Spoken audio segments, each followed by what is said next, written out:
Então, vamos continuar. Lembrando que na aula passada, né, quer dizer, na apresentação passada, nós estamos vendo o quê? Né, aquela questão da falha transformante ou conservativa. O maior exemplo, exatamente não é o único, mas o maior exemplo é a falha de San Andreas nos Estados Unidos.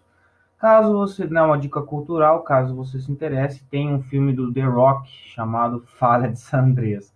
Eu particularmente não vi, tá? Mas enfim, eu acho que eu não vi, mas enfim, faz um tempo já. Vamos lá. Seguinte, gente, entendendo a parte de limite das placas tectônicas, nós vamos ter o que? Também o movimento dessas placas, que pode ser tanto devagar ou pode ser rápido, tá? Com relação ao movimento devagar, lembrando, gente, sempre com base no tempo cronológico da geologia, tá? Sempre tendo em mente isso. Vamos lá, gente. As características do movimento lento. Ele também é entendido como movimento epirogênico ou epirogênese, tá? É um movimento vertical, né? Vertical extremamente lento. E por se tratar de um movimento extremamente devagar para a geologia, não vai afetar as suas estruturas geológicas. Quando eu falar estrutura geológica, gente, eu me refiro justamente à deformação, né, que alguma força pode causar nas rochas, né, que constitui o relevo, tá? Então, nesse caso, apesar do movimento acontecer, devido à sua vagareza, né, no movimento, essas rochas, né, esses grandes pedaços de rochas, de relevo, não vão sofrer deformações, como a gente vai ver que o movimento rápido exerce, tá? Claro, por se tratar de um movimento, né, vertical, a gente vai falar de uma área que vai, por consequência, subir e outra descer, né? É um movimento de compensação. É a mesma coisa que você, né, já citei esse exemplo, né? É a mesma questão de você não pensa num copo de água, só líquido, aí você insere um cubo de gelo dentro desse copo. Se você pressiona esse cubo de gelo para baixo, a consequência natural é o nível de água por compensação subir, porque você está aumentando, você está pressionando uma massa para dentro do líquido. Então a tendência é o nível da água subir. É mais ou menos a mesma coisa. Se você tem placas, né, rochosas, né, ou placas tectônicas muito densas, a tendência dela é afundar. Por consequência, outras placas tectônicas tendem a subir. Outro nome que se dá para a descida é subsidência, né? E para a subida é soerguimento das placas tectônicas. Então, óbvio, se são áreas de lento movimento, no caso que não afetam as estruturas geológicas, óbvio, são áreas de estabilidade. Quando eu penso em algo estável, gente, o que eu tenho que pensar? Estável no geral. Eu tenho que pensar que não há mudanças, né? Então, aquele negócio mantém o que era anteriormente, né? Conserva-se, né? Então, quando eu falo de estabilidade na geologia, a gente está falando de não eventos que mudem aquela paisagem. Por exemplo, vulcões e terremotos. São exemplos de áreas de instabilidade. Por exemplo, quando eu falo do Brasil, o Brasil está numa área de estabilidade geológica. Porque no Brasil nós não temos algo que possa transformar geologicamente as rochas, deformar geologicamente as rochas, como é o caso dos vulcões e terremotos, tá? Entendendo como fica o movimento rápido, devagar, desculpa, o movimento rápido é quase o oposto, né? Então ele é chamado de orogênese. Gênese é formação, oro é relevo, chuvas orográficas, chuvas causadas pelo relevo, tá? Né? O movimento devagar era o vertical lento. Aqui vai ser o horizontal rápido. Rápido, lembramos, né, que é rápido para geologia, né? Se ele é um movimento horizontal ou se ele é um movimento rápido, obviamente a gente vai entender o quê? Que as estruturas geológicas sofrem mudanças. Então, no caso aqui, vai afetar as estruturas geológicas. Como assim? Dobras e falhas. Vamos pegar uma folha sulfite para ficar bem claro o que eu estou dizendo. A folha sulfite, ela é maleável. Então, o que acontece? Você está percebendo que quando eu pressiono uma de cada lado, ambos os lados de forma distinta, né, uma de um lado, outra de outro, você percebe que ela vai dobrar. Sim, gente, mas é uma folha sulfite. Folha sulfite é muito mais maleável que uma rocha. Por se tratar de uma coisa muito mais maleável, quando eu exerço essa força sobre a minha folha sulfite, ela não vai falhar. Ela só vai dobrar, porque ele é maleável.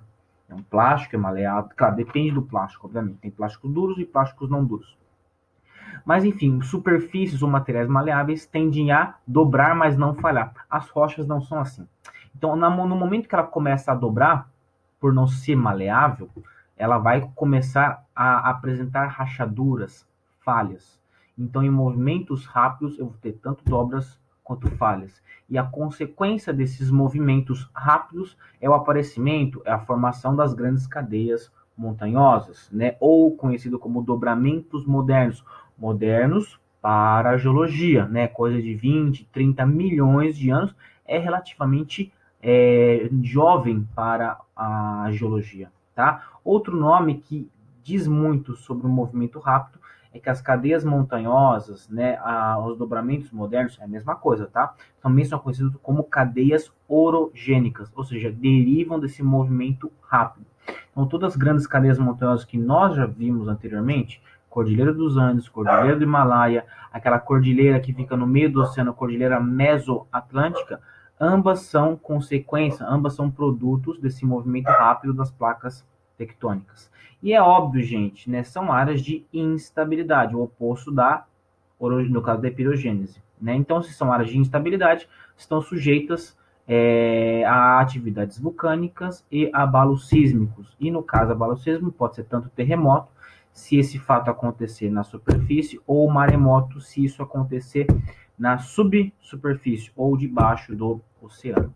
Tá? Aqui é um exemplo, imagens para dizer né, tanto exemplos da orogênese quanto exemplos da epirogênese. A epirogênese né, é esse movimento vertical, lento, e a orogênese é um movimento horizontal, rápido. Né? Aqui é a formação de uma cadeia montanhosa. Tá? Se você pensar, gente, Alpes suíços também, tá? Estou citando só alguns mais conhecidos, mas se eu pegar os Alpes suíços, obviamente na Suíça, lembrando que os Alpes suíços eles pegam vários outros países, como Alemanha, como França, como Itália, o norte da Itália, né? Você tem vários países também que são recortados, né, pelos Alpes suíços, tá bom, gente? Tá?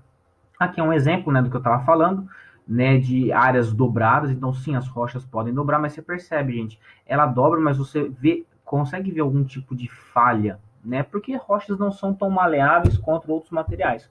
Quanto mais maleável, a tendência é não apresentar essas falhas. Como as rochas não o são, elas apresentam. Como você pode verificar aqui, ó, o tamanho dessa falha.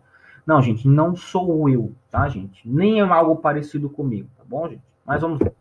Né? Aqui, olha que interessante, eu gosto muito desses mapas, não sei se vocês já começaram a perceber, é justamente no limite das placas tectônicas, né, no contato entre placas tectônicas, independente do caso, do tipo de limite, podendo ser conservativo, podendo ser divergente ou convergente, a gente vai ter na borda, próximo do limite, né, ou até mesmo, óbvio, no limite, a maior ocorrência de áreas de instabilidade. Volto a repetir, áreas de instabilidade, atividades vulcânicas e terremotos ou maremotos. Se você quiser falar o termo geral, abalos sísmicos, é a mesma coisa. Agora, quando você refere a terremotos ou a maremotos, você já está especificando o abalo sísmico no seu local, no oceano ou no continente. Tá? Então a gente verifica que a maior atividade vulcânica está justamente no limite. Então é uma questão, é uma relação entre dois fenômenos espaciais. Que relação é essa? A gente viu na aula de cartografia.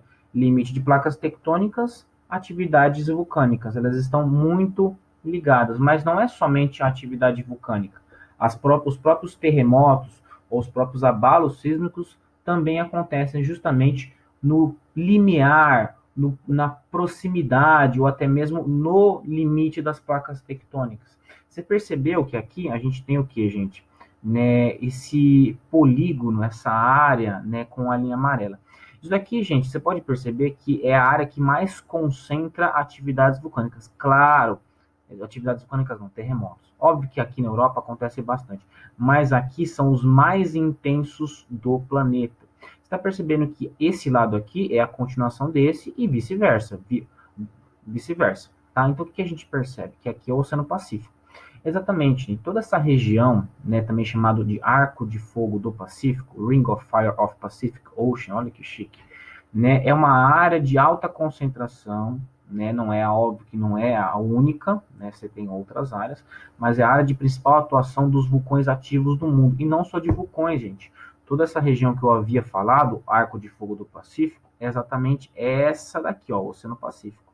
Então, gente, é uma área que também concentra grandes atividades vulcânicas. Por exemplo, o Chile, aqui a gente vai ter no México também, que tem bastante atividade vulcânica, Estados Unidos, Japão tem bastante, Filipinas, Singapura, no caso até mesmo a Nova Zelândia. Então, são países que concentram não só atividades vulcânicas, mas também grandes terremotos, não só em quantidade, mas também em magnitude, né? Se você pega os maiores terremotos já verificados, provavelmente grande parte deles estarão dentro dessa área chamada Ring of Fire of Pacific Ocean, ou Círculo de Fogo do Pacífico.